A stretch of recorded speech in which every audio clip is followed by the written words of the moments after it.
Donc, bonjour à tous et bienvenue au premier épisode des Jeudis de l'Industrie.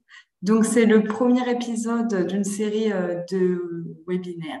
Et donc, pour information, il n'y a que les membres industriels, membres d'Atmo Grand Est, qui sont conviés à rejoindre les webinaires.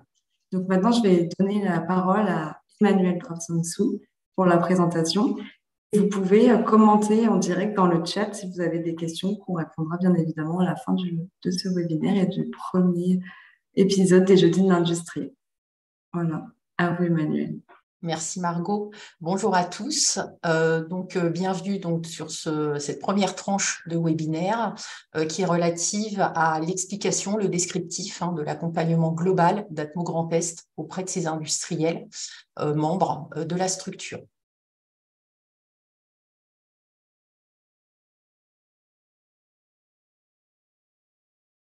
Alors, un petit rappel préalable concernant notamment la définition de la pollution atmosphérique qui est définie réglementairement dans la loi sur l'air et dans le Code de l'environnement.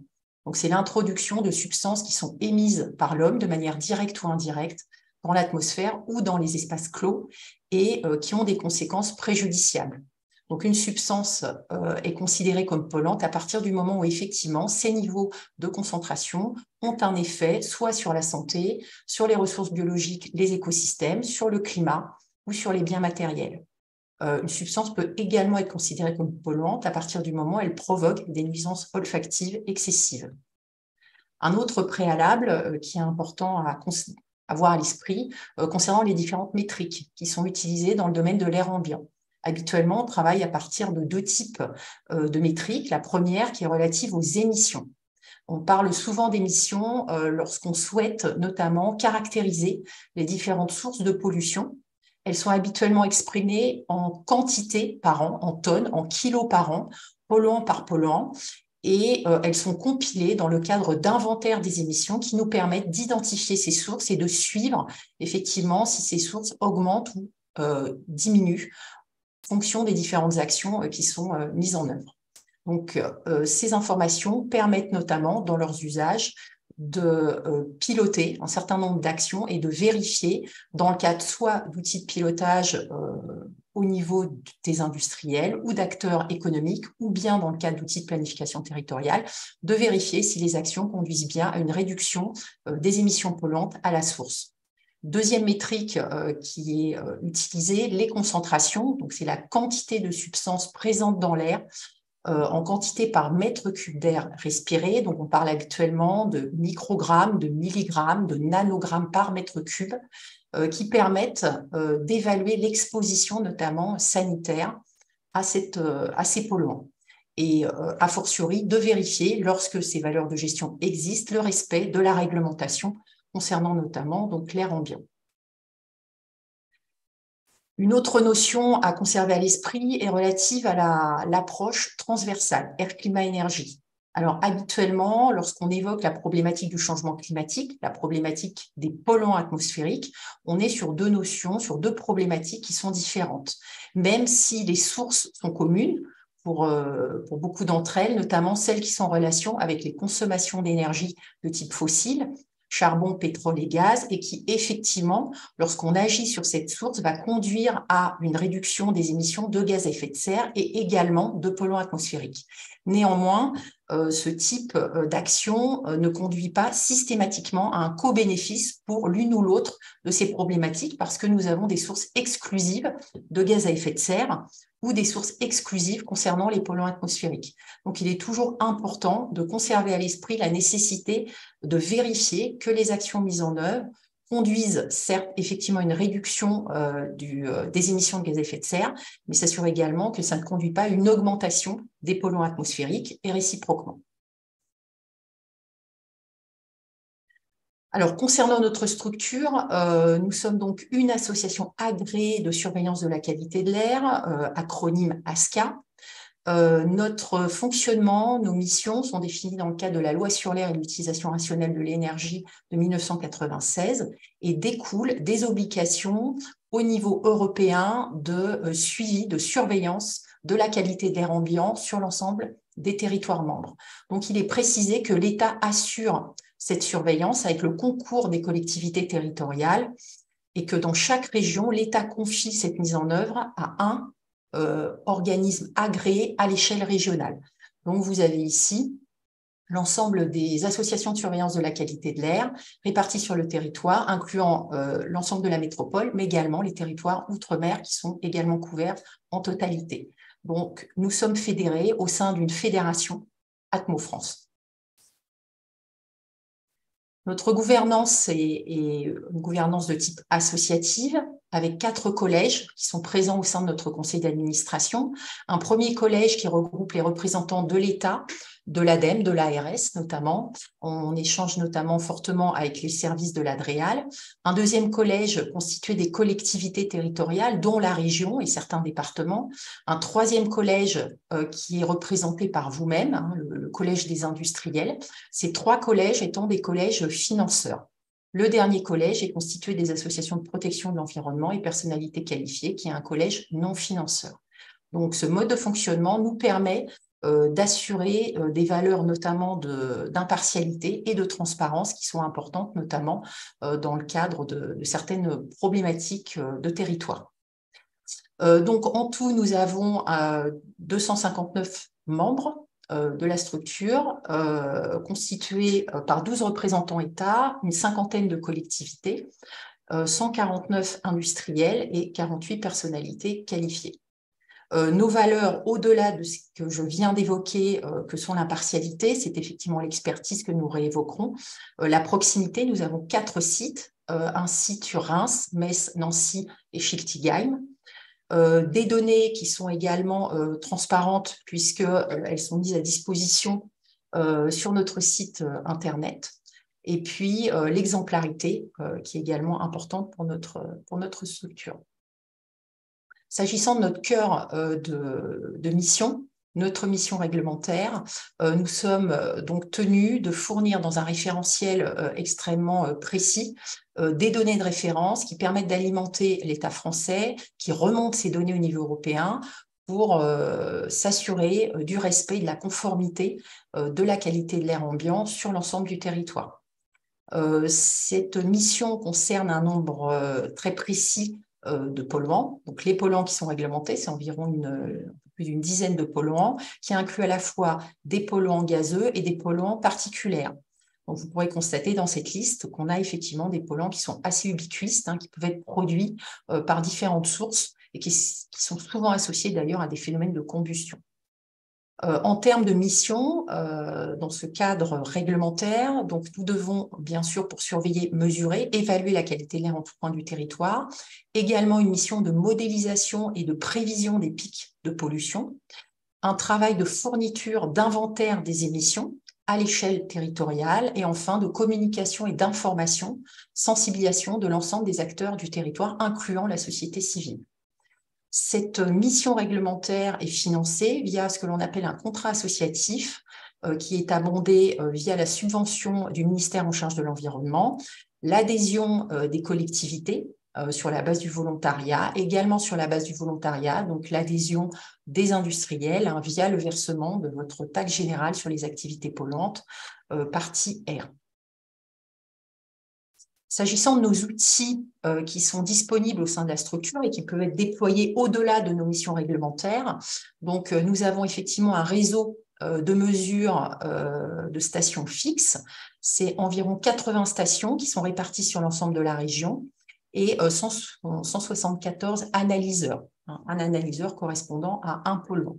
Nous avons également des dispositifs mobiles, une quinzaine, qui nous permettent d'intervenir en tout point du territoire pour faire des mesures à l'équivalent de ces stations ou sur des polluants qui, pour le coup, ne sont pas suivis dans ces stations de mesure.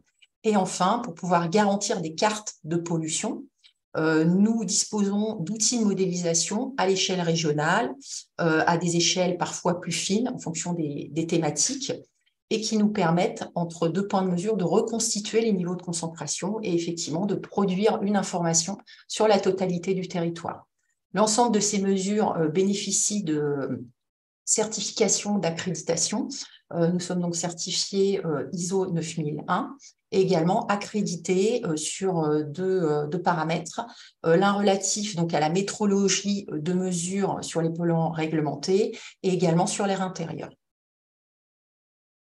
Alors, s'agissant des outils d'évaluation des sources d'émissions, donc là, on ne parle plus des outils d'évaluation de l'exposition, on ne parle plus de concentration, on parle d'émissions.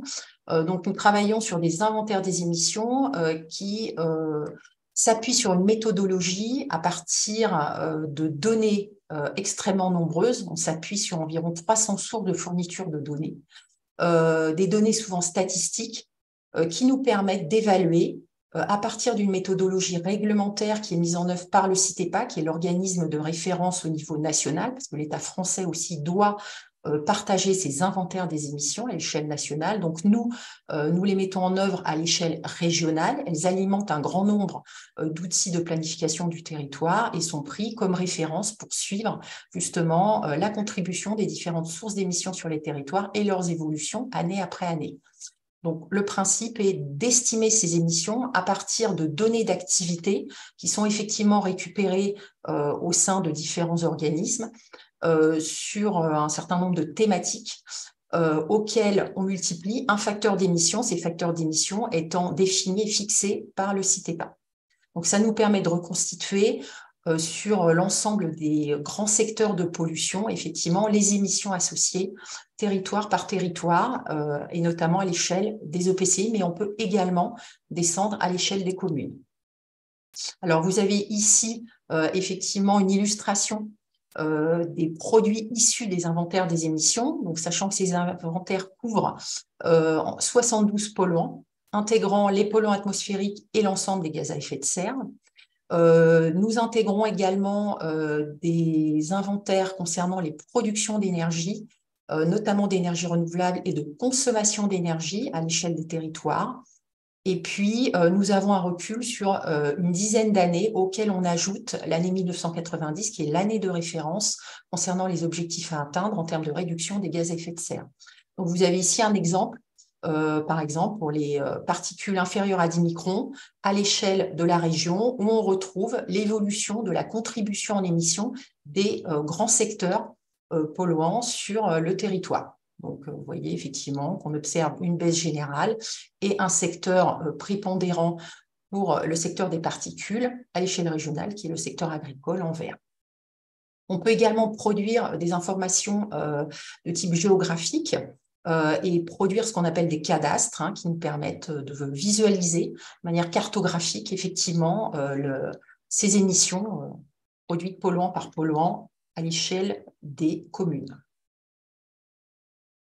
Alors concernant donc vos activités en termes d'établissement industriel, en regard des enjeux air, climat, énergie, on peut avoir plusieurs prismes de lecture sur cette thématique. Donc un premier qui est effectivement de considérer que vous êtes des établissements avec une activité économique qui est soumise à un certain nombre d'exigences posées par le niveau national, des exigences réglementaires, notamment au niveau environnemental, mais vous êtes aussi une marque et on connaît la sensibilité de plus en plus importante de l'ensemble des acteurs, mais également des riverains, de la société civile, sur l'image des entreprises. Donc, c'est aussi une notoriété. Il existe un certain nombre d'outils que vous connaissez bien, RSE, plan de déplacement entreprise, etc., qui permettent de corroborer effectivement l'image que vous portez en termes de politique environnementale.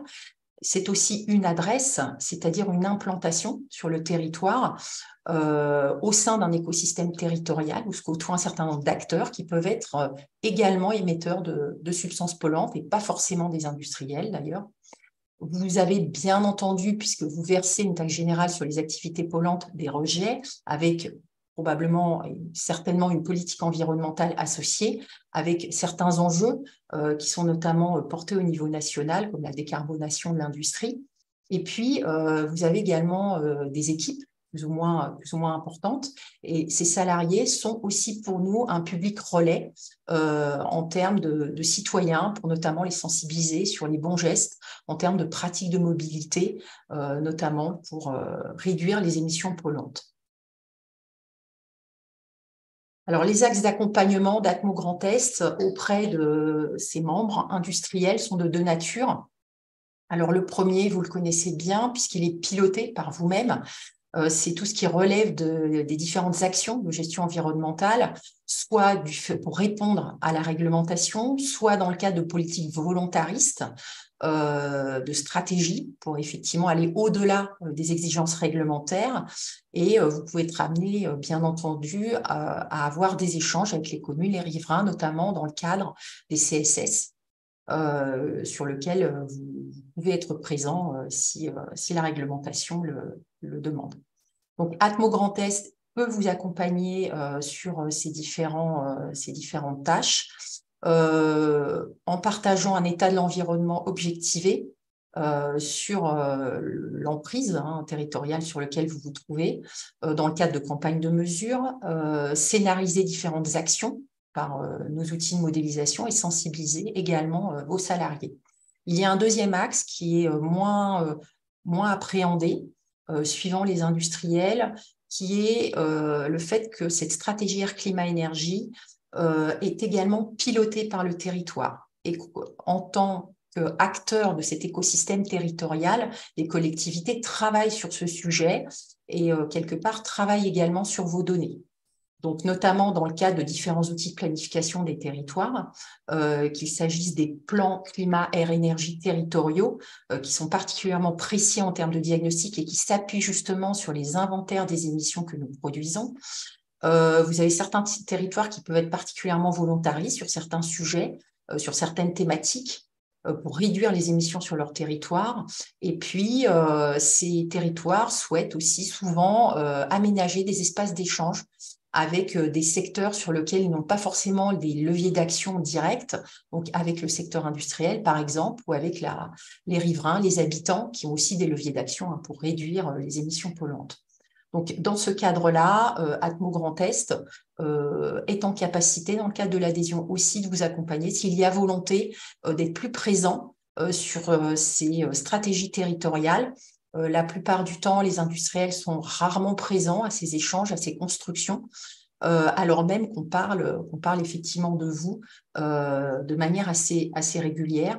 Donc, Atmo Grand Est peut, en bilatéral, travailler avec les industriels à les accompagner pour s'approprier effectivement ces diagnostics qui sont utilisés dans le cadre de la planification territoriale. Également, travailler avec vous sur l'identification d'indicateurs air, climat, énergie que vous pouvez utiliser soit en interne, soit en termes de valorisation de vos actions à l'extérieur et pourquoi pas dans le cadre justement de communication au regard de ces outils de planification territoriaux, ou être également à vos côtés dans le cadre d'échanges avec les territoires. Donc, c'est deux aspects sur lesquels il ne faut pas hésiter à nous solliciter. Un distinguo donc à avoir, et on le reprécise, en tant qu'adhérent, vous avez accès à ce qu'on appelle le service de proximité. Donc, c'est une équipe qui est à votre disposition, à votre écoute, pour vous aider, pour répondre à vos questionnements, vous aider à appréhender ou à interpréter certaines données, qu'il s'agisse de données en concentration en émissions relatives à l'air ambiant. Travailler aussi à renforcer votre management environnemental sur cette base, co-construire donc un indicateur air, climat, énergie de votre établissement, sensibiliser vos équipes, et puis tout en sachant que en cas de mise en œuvre de moyens plus lourds qui pour le coup sortent de l'adhésion et nécessitent un financement à part entière, vous bénéficiez d'une offre de service donc à un tarif privilégié. Donc ces offres de services, elles s'appuient sur l'ensemble de nos outils d'évaluation, qu'il s'agisse de la modélisation, des campagnes de mesure et également des diagnostics olfactifs, puisque nous avons développé des méthodologies de réponse lorsque vous êtes confronté à ce type de problématiques issues de votre établissement. Alors, je vais passer maintenant extrêmement rapidement sur ces différents axes qui seront développés dans les prochains épisodes de ce cycle de webinaire et qui va s'étaler sur toute l'année. Donc, sur l'aspect accès aux inventaires des émissions, vous avez ici des illustrations de l'ensemble des données qui sont disponibles. Elles sont disponibles en données publiques Donc, on peut effectivement, si nécessaire, vous accompagner sur leur appropriation, mais nous avons également, compte tenu de l'ampleur de la base de données que nous gérons, des données extrêmement fines que nous pouvons partager également avec vous si vous avez des questionnements sur certains sujets.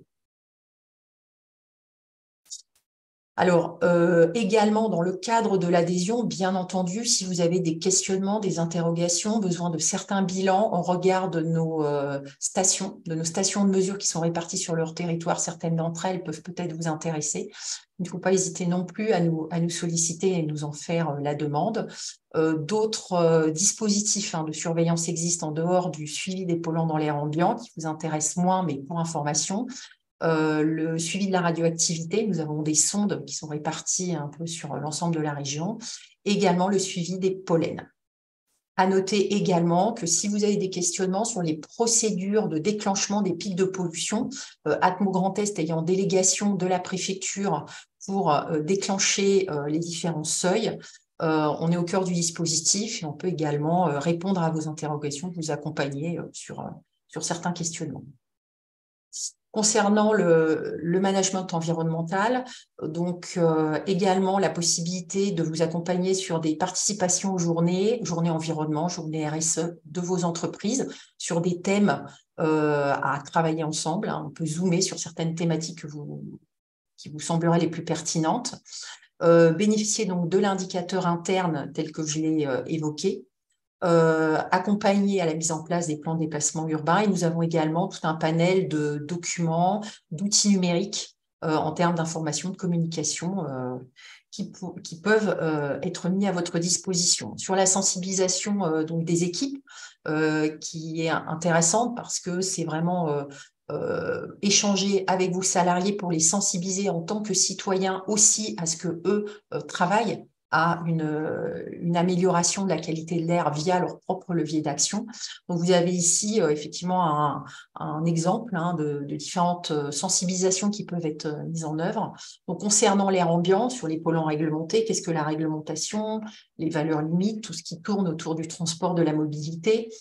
Également l'air intérieur, puisque nous avons un volant important et des travaux assez nombreux sur cette thématique et qui intéresse aussi le citoyen, entre guillemets. Et puis tout ce qui est relatif également à l'aspect santé peut également être abordé. Alors, vous avez donc une équipe d'experts à votre écoute. Anne-Christine Legal, qui est ingénieure qualité de l'air au sein du service accompagnement, qui est notre référente industrie, donc qui est votre porte d'entrée. Michel Marquez, qui est responsable de l'unité accompagnement, et moi-même, si besoin. Donc, nous sommes tous les trois à votre disposition.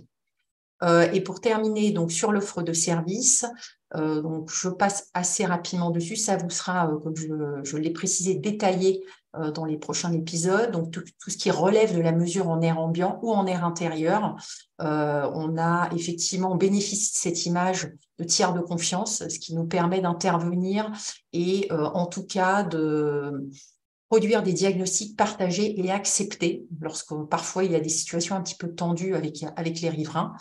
On participe également à certaines commissions de suivi de site, soit au titre expert air, soit en tant que sous-traitant. C'est par exemple le cas pour les incinérateurs de Champagne-Ardenne, avec qui on travaille en collaboration. On peut également travailler sur des diagnostics air ambiant, air intérieur, radon également, et puis être à vos côtés sur des échanges avec différents acteurs. Deuxième aspect, en termes d'offres de services, de prestations, c'est tout ce qui relève de la modélisation pour effectivement déterminer les niveaux de pollution avec et sans votre établissement, parce que parfois on a souvent des situations où vous êtes identifié comme ayant des rejets, d'autres ont aussi potentiellement des rejets qui peuvent être diffus mais qui ne sont pas identifiés. Donc, ça permet aussi de distinguer une sorte le bruit de fond, quelque sorte, de la pollution en votre absence. Évaluer également dans le temps si vous avez des changements de process ou de fonctionnement, leur impact effectivement en termes de rejet, et puis déterminer les points d'impact maximaux qui peuvent être identifiés. Ça se fait dans le cadre d'études d'impact, mais parfois, il y a peut-être besoin soit de rafraîchir, soit de revérifier ce type d'études. Et enfin, dernier élément qui passe là dans le cadre de prestations, donc les diagnostics olfactifs. Donc, on a plusieurs solutions. Le principe étant d'une part de collecter les informations et les signalements de manière qui soit la plus statistiquement représentative. Sur cette base-là, travailler éventuellement à l'identification via un jury de nez ou pas. Néanmoins, nous avons des personnes qui sont formées à un référentiel dit du langage des nez qui permet de faire la relation entre une odeur et un composé. Et par la suite, on peut effectivement intervenir dans le cadre d'une campagne de mesure pour vérifier que si problématique olfactive il n'y a pas forcément problème sanitaire. Et en général, ça permet de trancher et effectivement de clairement résoudre les problématiques de cette nature. Et je terminerai donc sur les différents épisodes qui vous sont proposés, qui vont s'étaler sur l'ensemble de l'année 2023. Le prochain épisode sera relatif à tous les travaux que l'on peut mener dans le cadre de la modélisation de la qualité de l'air donc pour les industriels, qui se déroulera le 25 mai. Le troisième épisode sera relatif à tout ce qui est en lien avec les méthodologies pour résolution des problématiques olfactives, le 29 juin. Le quatrième épisode est relatif aux campagnes de mesure, le 28 septembre. Ensuite, l'épisode 5, ce sera en relation avec les inventaires des émissions le 9 novembre. Et on terminera par la transversalité Air-Climat-Énergie et par la présentation des indicateurs et de la boussole Air-Climat-Énergie qu'on a travaillé, construit et qui est adaptable en fonction des besoins des industriels. Donc, il se déroulera le 7 décembre. Voilà. Donc, je vous remercie. Margot, je vous redonne la parole. Oui, alors du coup, nous avons une question par rapport au support. Donc oui, il sera communiqué et on vous communiquera également le replay de cette présentation. Donc après, je peux vous permettre d'écrire une question dans la discussion. Et aussi, si des participants veulent prendre la parole, je peux vous permettre de parler tout simplement. J'attends vos questions.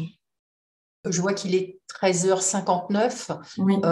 Donc, le diaporama sera communiqué. Vous avez les coordonnées des 3 référents. Donc, si par la suite, vous avez des questionnements qui émergent, vous pouvez nous contacter sans difficulté. Merci à tous. Merci beaucoup. Merci Emmanuel. À bientôt. Au revoir. Au revoir.